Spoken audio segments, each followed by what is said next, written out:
Hey guys, what's going on? Welcome back to another video. So today I wanted to talk about my D-Day build. This is my second iteration of D-Day. My first one was Omaha Beach. Now we're doing Utah Beach, which leaves me with a few more to do. I'm really just wanting to do all 5 beaches in Pointe du Hoc. So far I've done Omaha. I'm done Utah now. Got to do Gold, Sword, Juneau, and I got to do Pointe du Hoc, which Pointe du Hoc isn't exactly one of the 5 beaches, but it realistically happened on the same day, so I'm like, why shouldn't I include it? I feel like it gets an honorable mention. And plus, I think Pointe du Hoc would be really cool to build. I think it would teach me a lot about building cliffs and rock formations, so I think that'd be really good personally. But we're gonna get into the history of this build, or not this build, this battle on this beach and all that, and then we'll get into each detail of the build. D-Day in the Utah sector began at 1:30 in the morning when the first of the airborne units arrived tasked with securing the key crossroads at St. Mary-Église and controlling the causeways through the flooded farmland behind Utah so the infantry could advance inland. On Utah Beach, infantry and tanks landed in 4 waves beginning at 6:30 in the morning, quickly securing the immediate area with minimal casualties. The 4th Infantry Division landed 21,000 troops on Utah Beach at the cost of only 197 casualties. One big reason the casualties for the 4th Infantry Division was so low was due to the strong currents pushing them off course 1 mile to the south, where it was more favorable than the intended landing zone. On Utah, the U.S. troops set up a beachhead and made contact with the airborne troops the same day that they landed. Alright, so now we're going to get into the Utah Beach build. We're going to start here from the water on the American side and go up the beach to this little like sand dune, and then go here to the German side where that bunker is, which is just basically it's a corner of the bunker. I wanted to have it to where it was like a portion of the bunker, so it's not, a whole thing. So I wanted to leave it open. As you can see, I wanted to leave a lot of it open so you can kind of see it, and there's not really any detail. The most detail I did was just stairs right there, and that's really it. But that's mostly it. I mean, there's not much detail in there. But you can see there's this American with his M1 Garand. He is a private. He has an M1 Garand. He's wading through the water so that he can get up on the beach. You can see I got this obstacle there. I don't know what you call it. I forget the name of it. But I had that on my Omaha Beach build. I have the hedgehog, tank traps, whatever you call them. I have those on this build as well for my Omaha Beach build. I basically did the same pattern that I did on my Omaha Beach build as well.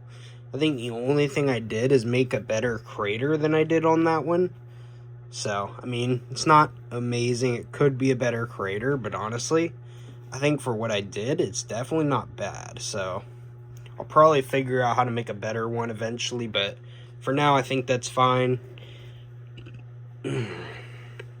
You can see there's just a bunch of soldiers just advancing, like these 2 guys here, that guy there. That guy there is dead. These 2 guys there, they're dead. And then you have another guy there, he's dead. You have this officer here. I believe it's an officer. I think he's a corporal. I think it shows it on this arm. Yeah, he's a corporal, I believe that rank is. He has a Thompson. I don't know why my camera keeps unfocusing, but he has a Thompson. That's a Brick Arms Thompson. You can see here, I wanted to make him look like he's firing like this guy with the BAR is here, but I couldn't get him to do that, sadly. So, I got this guy here. He's, I believe, a private. Yeah, he's a private. He's got a BAR, which is also Brick Arms. You got this guy back here, who's just hiding behind the tank trap with his M1 carbine. I think it's nice, because, I mean, he's got that little waterproof bag on, which I actually really like for that, so Zoom out. I think that's really it for the American side, because, I mean, there's not really much to go over there. It's pretty self-explanatory, like I say. I mean, I can show you, like, a little view like this. There's not as much detail to really go over, because a lot of this I have talked about in my Omaha Beach build in terms of, like, design and stuff like that. So, yeah. But you can see there's this German machine gun in the bunker. It's an MG42 firing down this way where that guy is there. He's dead from that machine gun. You can see he's firing towards this guy here behind the tank trap. He's firing now that way.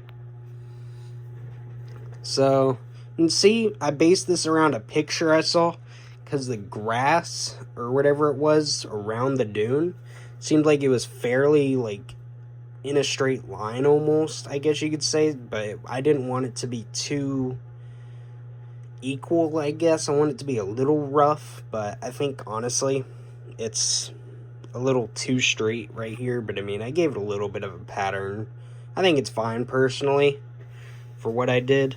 You can see here, this guy, this German, is on the MG42. I don't know if their uniforms are accurate. They probably are not, but you can see the little piece on there actually moves. It's just because it's not on there as well, because I have the bipod on there. If I didn't have the bipod on there, it'd probably be on there a lot better, but I do want that bipod on there. But you can see here, there's these two guys there with the Kar-98s.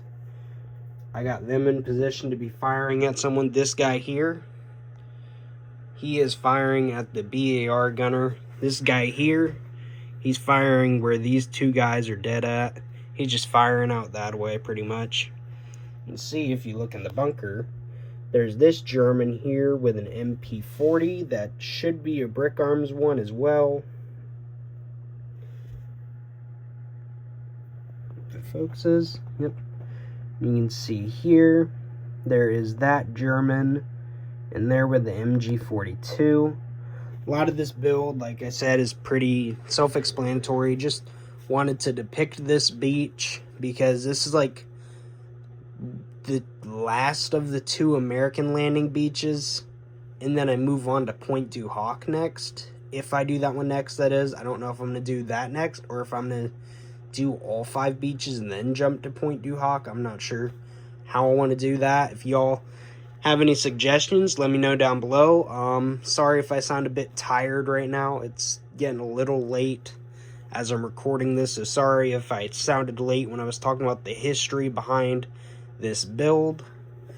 But yeah, hopefully y'all enjoyed this video. Like I said, I'm sorry if I sound tired. I wanted to get this done tonight so that tomorrow I could release this. And yeah, you can see here this guy has a Brick Arms 1911 by him, so he's an officer as well, corporal. There's a lot of corporals on this build because these when you buy these Americans with the gas mask bag, they're corporals, but whenever you buy these guys here, they're privates with the just basic rifleman look.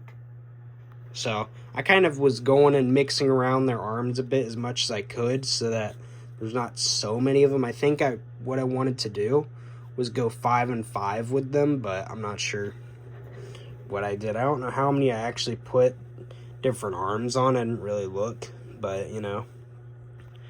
I think I'll probably end up using these on Pointe du Hoc as well, because if you notice, there's this like blue patch they have on. If it focuses, that is, you can see there's that blue patch there above their rank. It makes me think of a Rangers patch, but I don't know. It's that one thing where I'm not sure what sort of patch it is. It's just a light blue patch with like a white line in it, so it's super weird to me. I mean, like, it's just weird to me, the way that looks. I mean, you can see it right there if it focuses. See? You might be able to see it a bit there. But yeah, I think it's super weird. I don't know if it's a Rangers patch or not, but if it is, then that's probably historical inaccuracy. But, you know, I think it's really not that big of a deal because it doesn't actually say Rangers, and I looked up a Rangers patch. It looks like one in a sense, but it doesn't have the right coloration, so I kind of just am going 50-50, and I'm just going to say it's not a Rangers patch for what I use them for. So, I mean, you can make that decision yourself, but yeah, that's just me. But I feel like I did pretty good with this build, considering it didn't take nearly as long as some of my other builds. I think I finished this one like a day or two. Maybe not even that long. I think it actually just took a whole day, besides putting the minifigures on there, changing around a few things. So, I mean, it really isn't a bad build. Personally, I'm pretty happy with this. I think it looks super clean around this bunker area right here. If you don't zoom out and look at this area and you're just kind of like at this angle, it looks super clean to me. Just the way that looks. I feel like if I ever did a Battle of France or something random like that and I just wanted a bunker, I think that would look like a super clean just bunker look, like this whole front thing here. But yeah, I'm going to end the video right here so that it's not too long, because it's already over 10 minutes. I feel like it did not have to be this long, but yeah, hopefully here soon I'll be back into the coins and other historical items. Hopefully here in the next week or so I'll have a coin video or more out on the channel. Just kind of life has been a bit busy lately. So yeah, hopefully y'all have been enjoying your day or night, whatever time it is that y'all are watching this. But I hope y'all have a great day and a great night. Also, thank y'all for 189 subscribers. That's where we're currently sitting at the time of recording, which I believe today is Thursday. But yeah, like I said, thank y'all for 189 subscribers. Hopefully by the end of the month we can hit 200. I think that'd be pretty cool, but we'll see. I would really like that personally. But yeah, see you all in the next video. Have a great day and a great night.